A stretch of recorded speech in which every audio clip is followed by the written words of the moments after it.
on a essayé par tous les moyens de dresser les enfants comme des chiots depuis des décennies. Et puis, on a reçu tellement d'injonctions sur ce sujet-là.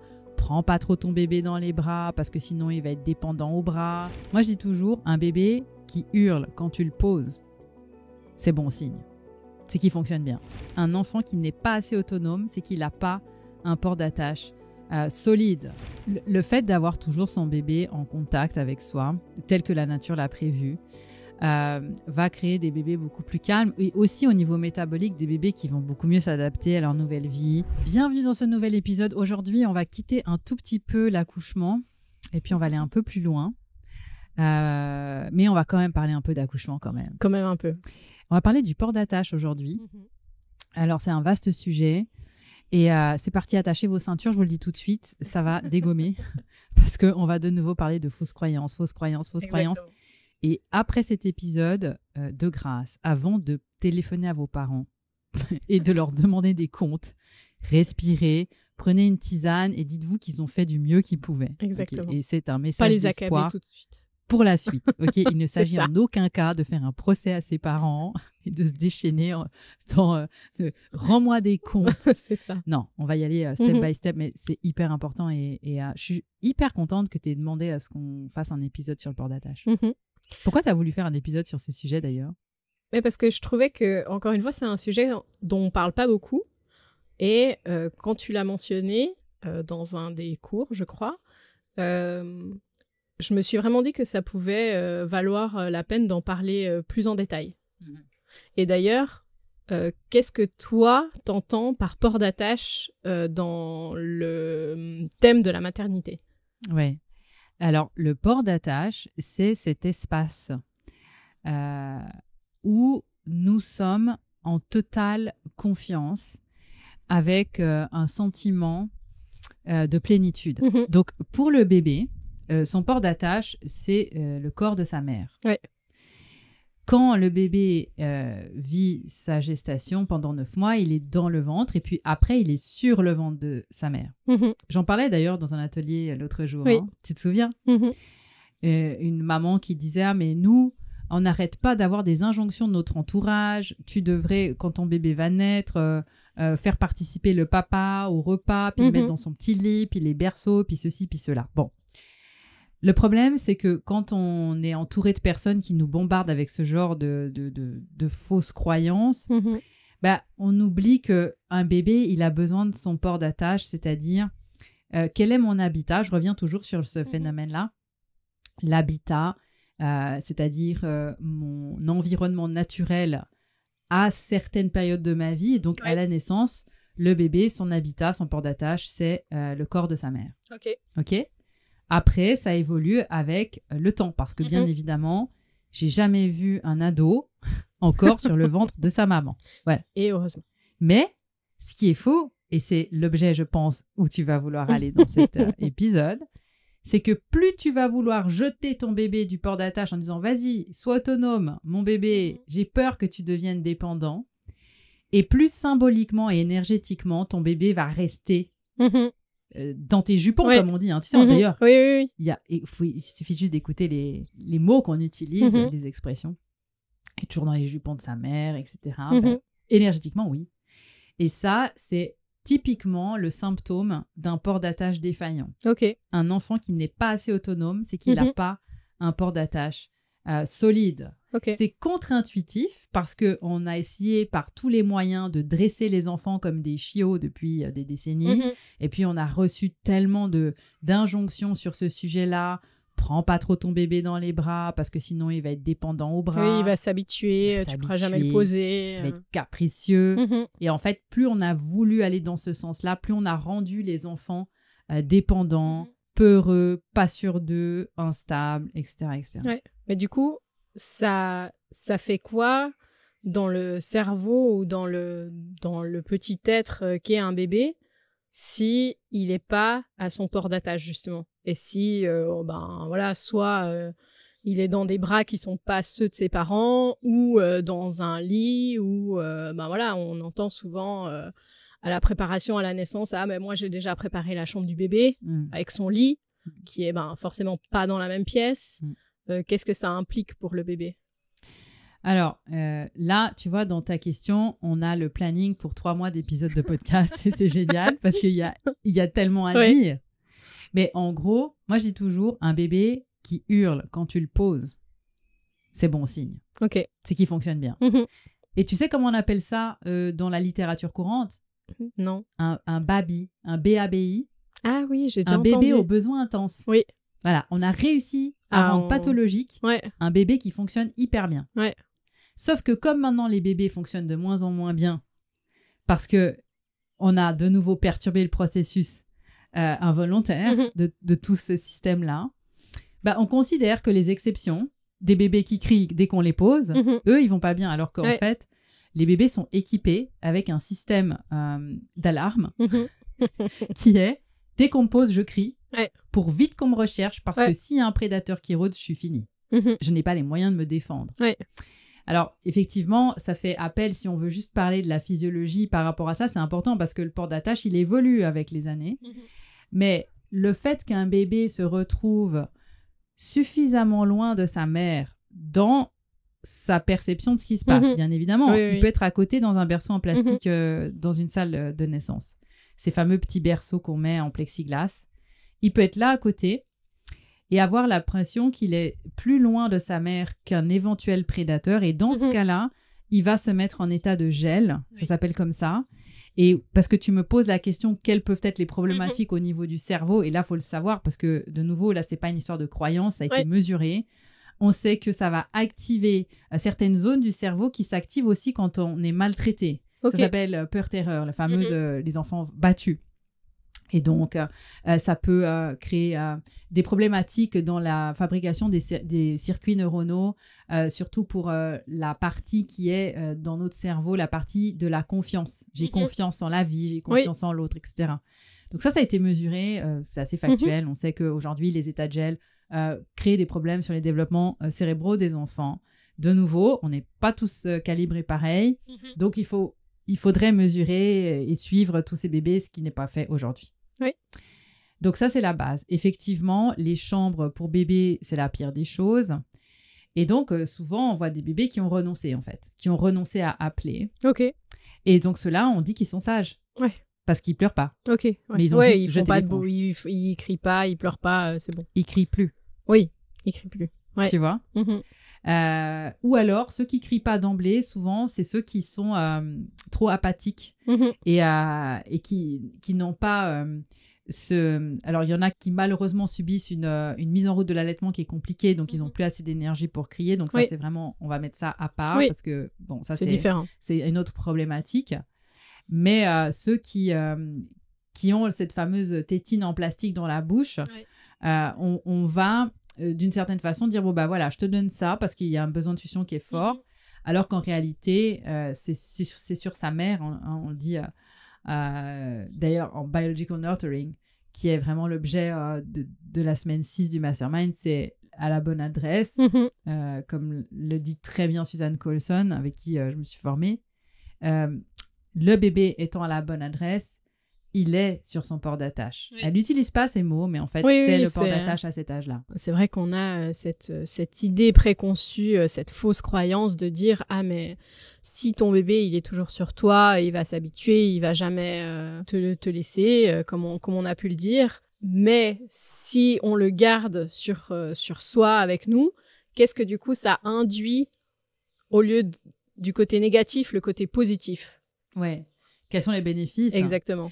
En fait, le fait d'avoir toujours son bébé en contact avec soi, tel que la nature l'a prévu, va créer des bébés beaucoup plus calmes et aussi au niveau métabolique, des bébés qui vont beaucoup mieux s'adapter à leur nouvelle vie, meilleure digestion, meilleur sommeil, meilleur développement neuronal. Et surtout, la proximité avec la mère crée des bébés beaucoup plus calmes, en fait, tout simplement. C'est évident. Oui, parce que c'est pas parce qu'ils pleurent qu'ils sont pas calmes. Un bébé a besoin. Il a des besoins, c'est sa façon de s'exprimer. Et il y a plusieurs pleurs. C'est vrai que le port d'attache de base, c'est « je t'aime parce que tu es comme tu es ».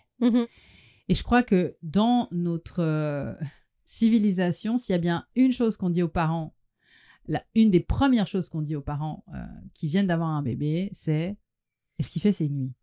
Tu vois. Oui, c'est la première chose Gros qu'on truc. demande. Est-ce qu'il dort la nuit? Est-ce qu'il fait ses nuits? Ouais. Et c'est vrai qu'une personne qui n'a jamais eu d'enfant, qui découvre ce monde-là, va se dire, bah, déjà, ah bon, parce qu'il fallait qu'il dorme. Enfin, tu vois, tu te dis, bah, si on pose la question, c'est qu'il y a peut-être une vérité derrière que j'ai pas captée.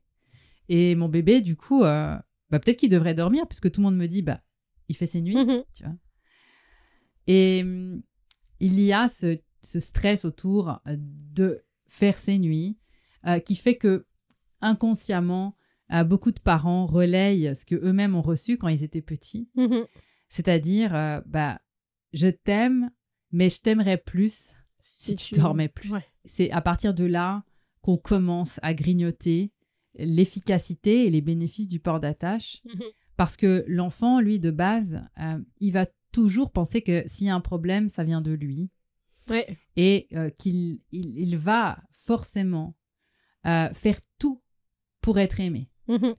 Donc, ce qu'il faut vraiment retenir dans tout ça, c'est qu'un enfant, un bébé, ça évolue. Mais par contre, ce qui n'évoluera jamais dans le concept du port d'attache, qui, autant, oui, au début, c'est quelque chose de physique, tu vois, comme tu l'as bien questionné, c'est où, c'est quoi. Mais après, un port d'attache, c'est au-delà des frontières, tu vois. C'est énergétique. Et donc, le fait de te sentir aimé tel que tu es, parce que tu es comme tu es, par tes parents, et notamment par ta mère, parce qu'on sait que oui, c'est un lien le lien avec la mère est capital. On le voit aussi quand on étudie un peu la psychologie des psychopathes. Eh bien, c'est hors frontières, et même ça perdure après le décès du parent, parce qu'il y en a qui subissent encore leurs parents, et les parents sont morts depuis belle lurette. Ouais. Et ce port d'attache-là, c'est vraiment la sensation d'être la bonne personne au bon moment, au bon endroit. Ouais. Tu vois, j'ai pas besoin d'être plus, j'ai pas besoin d'être moins, mais je suis juste tel que je suis, acceptée tel que je suis. Et là-dedans, ce qui est absolument fou et prévisible, et ça, c'est tout le temps comme ça, c'est qu'on devient tel qu'on nous a vus. Donc, l'enfant, quand je disais tout à l'heure que lui, il va s'adapter au regard qu'on porte sur lui pour devenir la personne qu'on a projetée sur lui, eh bien, ça veut dire que tel que nous voyons nos enfants, ils vont devenir. Ouais. Alors qu'en réalité, quand ils naissent avec tout leur potentiel, toutes leurs facultés. Ils peuvent tout être et tout devenir. Et ça va nous qui mettons... Oui, ça va à l'encontre de ce que nous, on veut mettre dedans. C'est-à-dire, tu es un petit truc qui arrive et parce que je vais t'éduquer, t'apprendre les bonnes manières, ce qu'il faut faire, pas te rendre capricieux, te mettre dans ta chambre, t'expliquer la vie. Pas que tu fasses trop de bruit. Tu vas arriver adulte. Et là, tu seras une version aboutie de toi-même. Ouais. Alors qu'en fait, c'est l'inverse. Le port d'attache nous apprend que l'enfant naît en étant tout. Il peut tout apprendre, tout devenir. Mais parce qu'il ne va pas utiliser certaines composantes de son kit d'atterrissage, bah, ça va s'élaguer en fait. Ouais. D'accord ? C'est normal, on ne va pas tout utiliser dans notre cerveau. Et la façon dont il va grandir dans son environnement avec ses parents, et le port d'attache est capital là-dedans, fait que ça va donner une version minimaliste, sa version du adulte, potentiel. Un petit truc résiduel qu'on a taillé, élagué de tous les côtés. Et ben c'est ça qu'on est devenu en fait. Tu vois, c'est complètement inversé là aussi. Ouais. Et c'est aussi, alors on le voit, enfin comme on l'a dit, quand on est enfant et après, mais par exemple j'ai une situation en tête que le port d'attache, c'est aussi se sentir en sécurité. On parle de la maman ou du parent, ou voilà, se sentir en sécurité de venir vers son parent quand il y a quelque chose. Oui. Pour toutes les situations. Alors que si justement on lui apprend que quand il y a quelque chose ou une émotion, parce que quand ils sont bébés, ils pleurent pour plein d'émotions, que si cette émotion tu dois la vivre tout seul dans ton coin, bah en fait plus tard tu dois toi gérer tes propres problèmes entre guillemets. Et moi, je fais pas partie de ton port d'attache, je fais pas partie de ta sécurité. En fait, la base, c'est toujours la même. C'est je t'aime parce que tu es comme tu es, peu importe l'âge que tu as. Et moi, j'accompagne ça. C'est-à-dire que déjà, d'être dans cette attitude en tant que parent nécessite d'avoir sacrément travaillé sur ses casseroles. Se réapproprier ces casseroles pour stopper cette hémorragie qui est là. Vraiment, pour moi, c'est celle-là. C'est la projection de ces névroses sur ces enfants. Ouais. Tu vois, c'est absolument abyssal. Et quand je vois tous les codes qu'on a adoptés sur le postpartum, comme par exemple, ne porte pas trop ton bébé, tu vas le rendre capricieux, ou alors, t'es tout le temps en train de l'allaiter, dis donc, mais c'est bon, arrête un peu, là, il va faire une overdose. Comme si le bébé était trop bête pour savoir qu'est-ce qui était bon ou pas pour lui en termes de lait maternel. Ouais. Encore une défaillance. Oui, encore une défaillance, tu vois. Et en fait, on nous a volé aussi cette possibilité d'être un port d'attache pour nos bébés, parce que finalement, moi, je ne fais pas partie de celles qui disent que c'était mieux avant. Parce que souvent, il y a un peu ça, des fois dans certaines personnes où c'était quand même mieux avant, cette nostalgie du passé. Mais on a tellement d'épisodes dans notre histoire qui révèlent l'état de notre ignorance sur le sujet. Et puis, je pense qu'on a quand même fait beaucoup de progrès sur plein de plans. Oui. Mais maintenant, là où il y a une opportunité énorme avec les technologies, c'est qu'on a accès à l'information en un temps record. Oui. On n'est plus obligé de passer 4 vies et puis de faire des doctorats pour avoir accès à des informations fiables et folles qui nous font remettre en question tout ce dont on a hérité et ce qu'on a fait subir et ce qu'on a subi nous-mêmes. Tu vois, ça explique énormément de pourquoi on a une civilisation aujourd'hui d'adultes qui, en fait, n'ont d'adultes que leur corps et leurs rides, mais ils se comportent comme des enfants. Ouais. Pas dans le bon sens de l'enfant, mais quand je parle de l'énergie de la petite fille ou du petit garçon, c'est je ne prends pas mes responsabilités. C'est toujours la faute de l'autre, tu vois. Un port d'attache solide, c'est un enfant qui va être autonome. Et oui, c'est contre-intuitif dans notre culture. Parce qu'on nous a tellement dit qu'on allait les rendre capricieux. Mais en fait, non. Et d'ailleurs, si tu observes, tu regardes des groupes d'enfants, souvent ils sont dans des classes d'école ou comme ça, ou en crèche, et tu regardes ceux qui sont les plus peureux, les plus trouillons, ou qui sont pas sûrs d'eux, tu peux être sûr que le port d'attache, il est catastrophique derrière. Tu vois, ceux qui ont tout le temps besoin qu'on les aide pour ceci.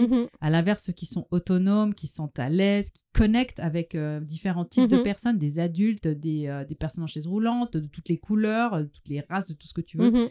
Ceux-là, en général, ils ont un port d'attache solide. Ça veut dire que je vais aller explorer le monde parce que le bébé, l'enfant, il est équipé pour ça. Il va créer des réseaux en permanence. Lui, le mur Facebook, c'est sa vie, tu vois. Mais en vrai. Parce qu'il veut découvrir. Et puis il a la sécurité de pouvoir découvrir le monde. C'est ça, parce qu'il sait que derrière, il y a la base, il y a le socle, où il peut venir se ressourcer, se reposer, se déposer si besoin. Mais il a cette énergie de la découverte qui est plus forte que lui. Si le port d'attache, il est défaillant, eh bien, il y aura toujours cette tension, en fait, tu vois, ce déséquilibre, ce stress, et évidemment, cette dépendance qu'on voit après qui peut s'illustrer avec des dépendances de drogue, au sucre. Alors, le sucre, je crois que c'est c'est la pire. On parle beaucoup de dépendance à la drogue, mais en fait, le sucre, c'est légal. Et là, il y a des liens, en fait. Il y a des liens. Sur le calme, la sérénité au fond de soi d'avoir un port d'attache qui est là. Et franchement, quand je vois l'étendue des dégâts au niveau psychologique, des névroses, et puis les états de santé qui se sont tellement dégradés, on voit que les gens pètent un câble, de plus en plus, les problèmes sont plus psychologiques que physiques. On a vraiment un énorme travail de se réapproprier en fait cette connexion avec nos enfants, avec le bon sens, mais surtout de rendre aux générations précédentes ce qui leur appartient. Vraiment. Toutes ces fausses croyances et tout ce qui nous a été inculqué en fait. Tout est basé sur du vent. Il n'y a rien qui tient. Déjà, je vais me faire des copains, je sens, dans ce podcast, cet épisode-là. On a utilisé la psychanalyse, l'approche de Freud pour baser aujourd'hui la compréhension de l'espèce humaine. Et aujourd'hui, on peut plus raisonner comme ça. Tu vois. L'enfant, moi je me souviens d'un pédopsychiatre avec qui j'avais échangé à Genève. Ce type-là, c'est mais un cabinet pignon-sur-rue dans un quartier bien connu de Genève. Je me dis, mais ce type-là, il a quand même des patients, il a des familles. Et je demande à ce psychiatre, parce que moi, j'aime bien échanger avec des personnes qui ont des postes clés, pour savoir comment ils voient les choses, etc. Et je lui demande comment, lui, il considère l'enfant aux alentours de 4 ans, comme ça, dans ces âges-là. Okay. Et il me dit, mais vous savez, c'est très simple à comprendre, un enfant. Un enfant, accroche-toi, c'est un pervers polymorphe.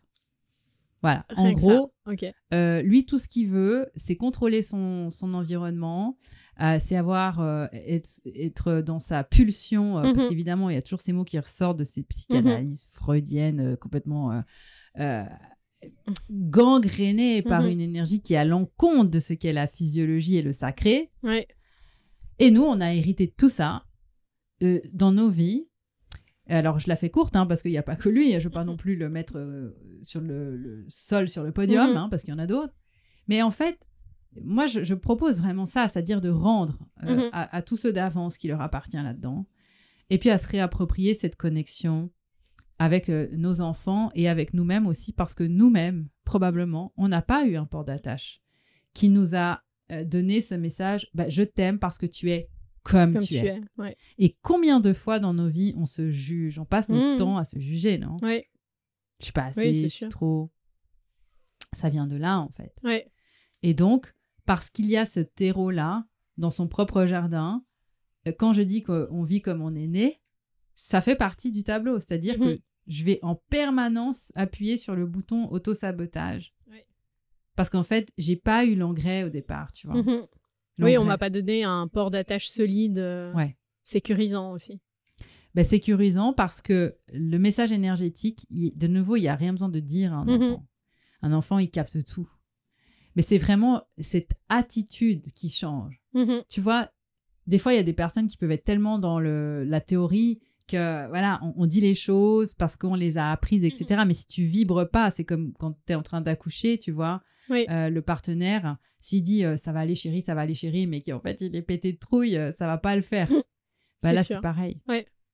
Mais oui, le port d'attache, on en parle souvent dans les ateliers aussi, parce que la question, c'est qu'une fois que mon bébé est arrivé, j'ai eu mon accouchement naturel, j'ai pu vivre ce que je voulais. Comme je dis aussi, c'est après l'éveil et puis le nirvana, il y a la lessive et puis le quotidien, tu vois. Puis là, c'est moins glamour parce que tu as la visite de la famille, les grands-parents, les parents, la belle famille, puis tout le monde s'en mêle. Et puis, ils arrivent avec les petits paquets du passé en te disant, tu vois, en fait, c'est ça, on oublie que nous-mêmes, on était enfants. Oui, c'est ça. Qu'on a subi ça, alors on le fait subir après, c'est fou. Ouais, on reproduit le schéma qu'on nous a fait, en fait. Ouais. Et donc, ce port d'attache, il est vraiment capital parce qu'il va créer un socle. Quand je parlais d'engrais, c'est ça, c'est ce socle de je suis capable. Je le redis, je suis la bonne personne au bon moment, au bon endroit. Et cette confiance illimitée, le message que le parent donne, et par exemple, tu as parmi les personnes les plus connues, les plus brillantes qui ont marqué notre histoire, souvent une mère derrière qui disait à son enfant, t'es capable, tu peux tout faire, toi t'es génial. Mais qu'il le pensait vraiment. Oui. Tu vois. Et ça te donne des ailes, t'as plus de limites. Quand, tu vois. Oui, ça devient des adultes différents aussi. Bah oui, quand t'as des parents et quand t'as une mère qui vraiment, ou au moins un des deux parents, mais vraiment qui projette en toi cette confiance illimitée, mais ça va le faire, j'ai confiance en toi, c'est merveilleux, tu vois. Ouais. C'est pas plus tard que l'autre jour, je rencontre un réalisateur qui vient me voir ici et on avait un projet et puis il me parle de son père et qui le jour où le fils dit à son père, papa, je vais quitter mon job actuel parce que je veux être réalisateur, j'aime trop la vidéo, j'aime trop le monde de la production, etc., des films. Son père s'est mis à pleurer, mais pas de joie. Et je lui ai dit, mais qu'est-ce que tu vas devenir? Comment tu vas rater ta vie? Comment tu vas t'en sortir? Mais quelle horreur! Tu peux pas faire ça. Tu vois, c'est comme si tu es en train de sauter du pont. Quoi. Tu vois? Ben là, clairement, le port d'attache est abîmé. Oui, non, puis c'est pas... Après, ça te donne pas les clés pour la suite pour Bah, pour croire en toi aussi. Bah, t'en as pas. Ouais. On donne le porte-clés, mais il n'y a pas de clé dessus, tu vois. Donc, il va falloir les récolter à gauche, à droite. Mais c'est la bonne nouvelle, parce que mon but, c'est pas de plomber l'ambiance. Hein. Non, il y a toujours vraiment, des solutions. Il y a vraiment tout à reconstruire. On sait que on peut aujourd'hui refaire nos câblages. Vraiment. Donc, on va finir. T'es d'accord, on finit avec des solutions? Oui. Ouais. Maintenant que tout le monde est plombé. Ouais, c'est ça. On va finir sur la bonne nouvelle. Eh bien, la bonne nouvelle sera dans un prochain épisode. Non, je plaisante. À l'épisode 2. Non, je vais être sympa aujourd'hui. En fait, on peut recabler son cerveau et moi, j'appelle ça la mise à jour. Je vais pas partir sur ce thème-là aujourd'hui puisque là, c'est un petit peu... quand même, il faut repartir sur des explications, même si j'adore parler de ça et c'est très fun. Mais la bonne nouvelle, c'est qu'en fait, nous sommes la somme des 5 personnes que nous côtoyons le plus en gros. Alors, ça peut être 5, 4, 3, 7, on s'entend, d'accord? Oui, mais moyenne. Si tu es en permanence en train de baigner dans un bouillon de personnes qui sont en train de te projeter sur toi, leurs névroses, leurs peurs et tout ce qu'elles n'ont pas réussi à faire, il y a fort à parier pour que ça entretienne cette terre dans laquelle tu vas planter, mais ça va pas bien pousser.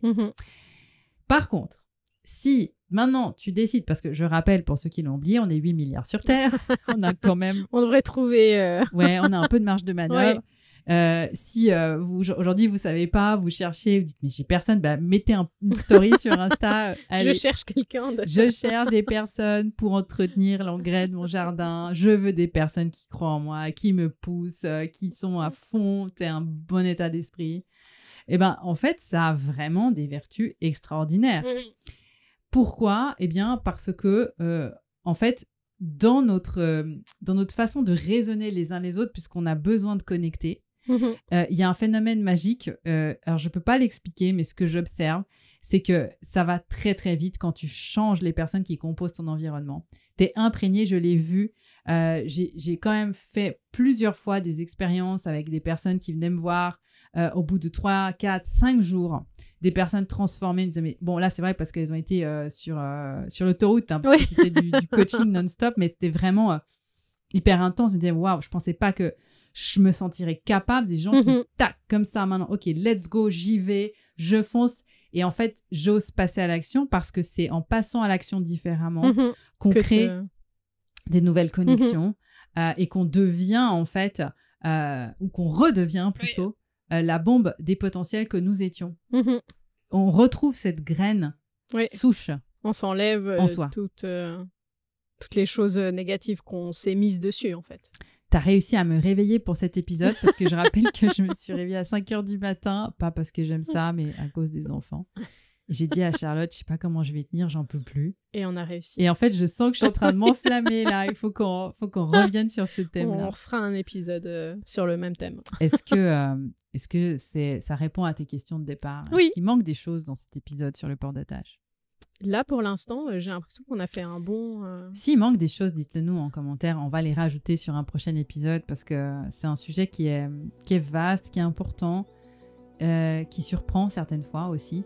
Et je le redis, si vous vivez maintenant une sensation de colère, c'est normal. Appelez pas vos parents. Non, ne les appelez pas tout de suite. Attendez un peu. Mais surtout... connectez-vous peut-être avec le message de la fin de cet épisode qui est qu'il y a des solutions. Connectez-vous avec des personnes qui vont vraiment vous passer ce message énergétique. Je suis capable, je vaux la peine, j'ai tout en moi pour y arriver, je peux trouver mes ressources. Et surtout, ce message de je t'aime parce que tu es comme tu es. Et je suis la bonne personne au bon moment, au bon endroit. Je crois que c'est vraiment ça qu'il faut retenir. Donc, dites-nous en commentaire. On prendra évidemment votre feedback pour la suite du programme en folie. Merci beaucoup. Merci Charlotte, Emma. pour bientôt. cet épisode. Et on se retrouve la prochaine fois. Bye. Bye.